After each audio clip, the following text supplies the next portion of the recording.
এত বড় আলেম, এত বড় শিক্ষিত হয়েও তার কি আবার মুরিদন লাগে? হ্যাঁ লাগে। শিক্ষা হইলে হয় না, মুরব্বী লাগে।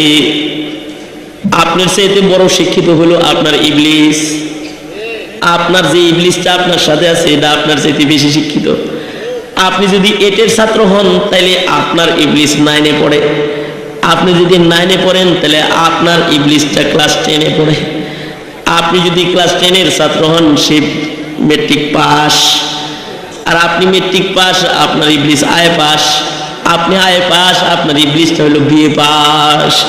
ইবলিস যখন ইবলিস নিয়োগ দেয় এরকম শিক্ষা টিক্ষা দেয়, গেই বলবে যার শিক্ষা যেরকম তার সাথে শিক্ষিত শিক্ষিত ইবলিস নিয়োগ দিয়ে থাকে।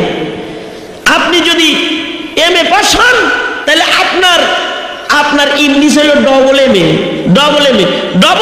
যদি না হয় তাহলে আপনার গোলাপানি খাওয়াইবো কেমনে? বুঝেন না এই কথাটা? কথা বলতেন জিন্দা চলতি ফিরতি একটা লাইব্রেরি, একটা কুতুবখানা। তার মানে দারুল উলুম দেওবন্দের যত কিতাব আছে সকল কিতাব আনোয়ার শাহ কাশ্মীরির মুখস্থ ছিল। সুবহানাল্লাহ। আর আস্তে কোন সুবহানাল্লাহ, জোরে বলেন সুবহানাল্লাহ। এই সব কিতাবাদি মুখস্থ যায় আনোয়ার শাহ কাশ্মীরি। কিতাব মুখস্থ, ব্রেনটা কিরকম? কোনো কিছু একবার পড়লে পরে 40 বছর মনে থাকছে। কারণ আপনি করতে 80 বছর মনে থাকে। সুবহানাল্লাহ পড়তে কষ্ট লাগে।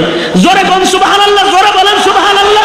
কোন জিনিস একবার পড়লে পরে 40 বছর এটা ইয়াদ থাকছে আনোয়ার শাহ কাশ্মীরি।